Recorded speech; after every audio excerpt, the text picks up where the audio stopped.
Thank you so much for joining us. You're watching the National News Desk, America's News Now. I'm Angela Brown in for Jan Jeffcoat. It's Monday, February 16th, President's Day. And right now, there is no clear path to ending this partial government shutdown, the third one we've had in under 6 months. Let's get right over to Mark Boyle at the Live Desk. Congress not expected to be back in session until next week, but in the meantime, a lot of agencies are taking ahead. Yeah, let's go through that right now. The main agencies being impacted, Angela, include TSA at the airports, FEMA, the U.S. Coast Guard, Secret Service even. And the work being done by ICE and CBP will go on mostly unaffected because the Trump administration set enough funding aside for those agencies from last year's One Big Beautiful Bill. ICE has continued to enforce law across the country. They're already funded. Now, the ICE officers won't be getting paid, but they're getting used to that, it seems like. So, no, the immigration mission, the reason why President Trump was elected to be president, continues. Now, the DHS employees who aren't being paid are still being required to show up for work because their job is deemed essential. Still, there seems no compromise between the White House and lawmakers is close at all. It threatens to drag this whole thing out much longer than expected or anticipated. Democrats in the Senate have held up DHS funding as they demand policy changes for how ICE agents conduct themselves. Some of those included no roving patrols, ICE agents blocked from entering churches, schools, or polling places, and no more masked agents. Now, following the death of Alex Preddy back in January, DHS did make some changes. They're now having their officers wear those body cameras on their chests while they're out doing operations and enforcement. Some GOP lawmakers have spoken out against ICE officers not wearing masks. They say they're just at higher risk of being doxxed or harassed in the public. So we'll keep a close tab and watch on this story as new developments come in this morning, Angela. And while 97% of the government has been funded already, the shutdown could impact you at home, like at the airport, for example. House Speaker Mike Johnson posted on X, quote, "Here we go again. The new Democrat shutdown, this time of the Department of Homeland Security, will hit some very important programs like FEMA disaster relief, response, TSA security lines, and Coast Guard operations. That means delayed disaster aid, airport chaos, weakened law enforcement. Democrats are once again risking public safety just to stage a pointless political stunt." And let's now talk about this partial government shutdown remains in effect this morning after Democrats refused to advance a funding deal for the Department of Homeland Security. The shutdown impacts funding for a whole bunch of agencies, or you can see it right here. You have TSA, FEMA, Secret Service, the Coast Guard, but not for ICE or Custom and Border Protection. This is how we keep Americans safe. We keep them safe through FEMA. We keep them safe through TSA. We keep them safe through the Coast Guard. We keep them safe through Secret Service and so many other things that are funded through this department. Look, they have created this environment by their rhetoric and their failed policies. What they're really holding out for is hoping that we'll cement the failed Biden border policies of the past, and it's not going to happen. Well, the National News Desk, Ultra El-Nashar breaks down the cellmate and where funding talks stand right now. Good morning, Ultra. Hey, Angela. Democrats here on Capitol Hill insist that DHS appropriations must include changes to ICE after high-profile confrontations on the streets of American cities, like the killings of Renee Good and Alex Preddy. Now, the changes Democrats want include ICE officers being required to obtain a judicial warrant, a warrant from a judge, in order to search private property, and to stop wearing face masks that obscure their identity. White House border czar Tom Homan calling these asks unreasonable.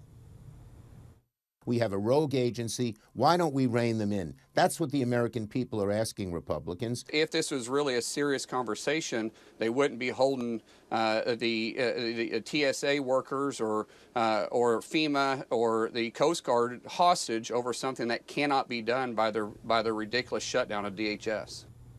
Now, the partial shutdown is expected to last at least another week, as the House and Senate aren't scheduled to return here to Capitol Hill until February 23rd. And the 24th is President Trump's State of the Union address, which could be overshadowed by this funding fight over his signature issue. I'm Ultra El-Nashar for the National News Desk, America's News Now. Money to fund the Department of Homeland Security has halted. Democrats are pushing for reforms and more oversight of the agency's immigration and customs enforcement before signing off on more funding. We have a rogue agency. Why don't we rein them in?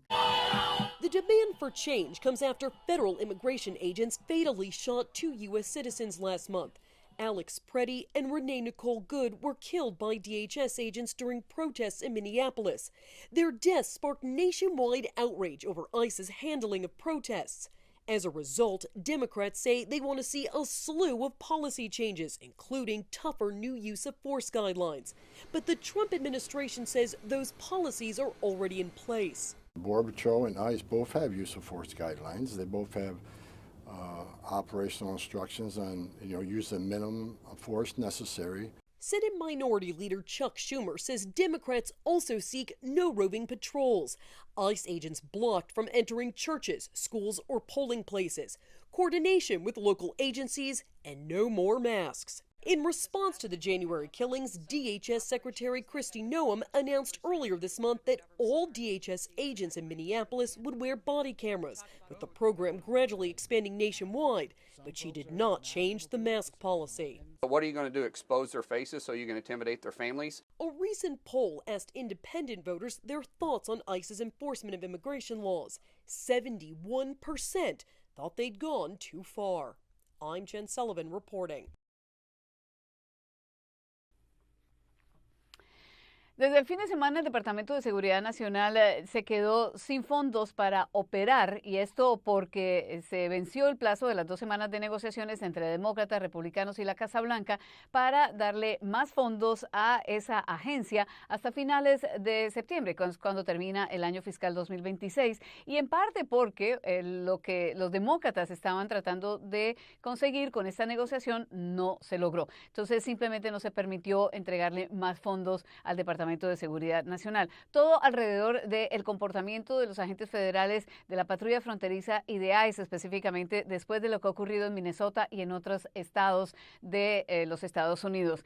Pero esto significa que otras agencias que hacen parte del Departamento de Seguridad Nacional sí se van a ver afectadas también, no solamente ICE y la patrulla fronteriza. Estamos hablando de la Agencia Federal de Emergencias, de los agentes que trabajan en los aeropuertos de la TSA, otros agentes como el Servicio Secreto, los guardacostas, también la Oficina de Seguridad Cibernética del Departamento de Seguridad Nacional, en fin, una serie de agencias que no tienen dinero ahora para funcionar, y sus empleados sí deben seguir trabajando porque la mayoría de ellos son considerados empleados esenciales. Una vez esto se solucione, pues estos empleados van a recibir sus salarios otra vez. Pero lo que sí queda también es la urgencia de la negociación. Los demócratas dicen que hay suficiente dinero para que puedan seguir operando. Los republicanos dicen que precisamente eso, que ICE y la patrulla fronteriza recibieron mucho dinero el año pasado en otro paquete legislativo que fue aprobado por los republicanos. Entonces, esto es un ejercicio inútil porque lo que está haciendo es afectando negativamente a otras agencias y no necesariamente a ICE y a la patrulla fronteriza. Por eso, el SAR de la frontera dice que los operativos de inmigración, de deportaciones, etcétera, van a seguir porque ICE tiene suficiente dinero. Entonces no está claro qué va a pasar de aquí en adelante. Por ahora no hay negociaciones porque demócratas y republicanos de Cámara y Senado se fueron por un receso de 1 semana y tampoco hay interés de avanzar rápidamente, por lo que estas negociaciones seguirán, y también la paralización de una agencia muy importante en los Estados Unidos también se mantendrá por unos días. Yona Molinares, Washington. Border Czar Tom Homan said frozen funding for the Department of Homeland Security won't impact the Trump administration's immigration enforcement operations. The immigration mission, the reason why President Trump was elected to be president, continues. Senate Democrats withheld support of a funding package in the wake of the shooting deaths of Alex Preddy and Renee Good by federal immigration agents in Minneapolis last month. We have a rogue agency. Why don't we rein them in? That's what the American people are asking Republicans. Democrats want reforms, including tighter parameters around search and arrest warrants and requiring immigration and customs enforcement agents to wear body cameras and remove masks. They are smashing in windows, dragging people out of cars, breaking into people's homes without warrants.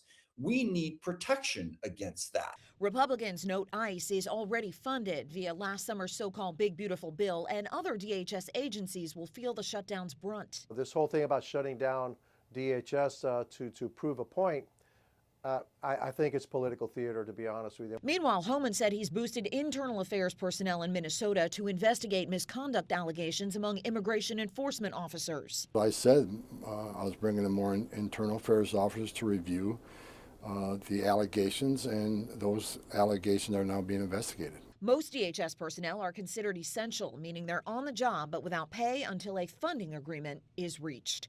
In Washington, I'm Karen Kafa.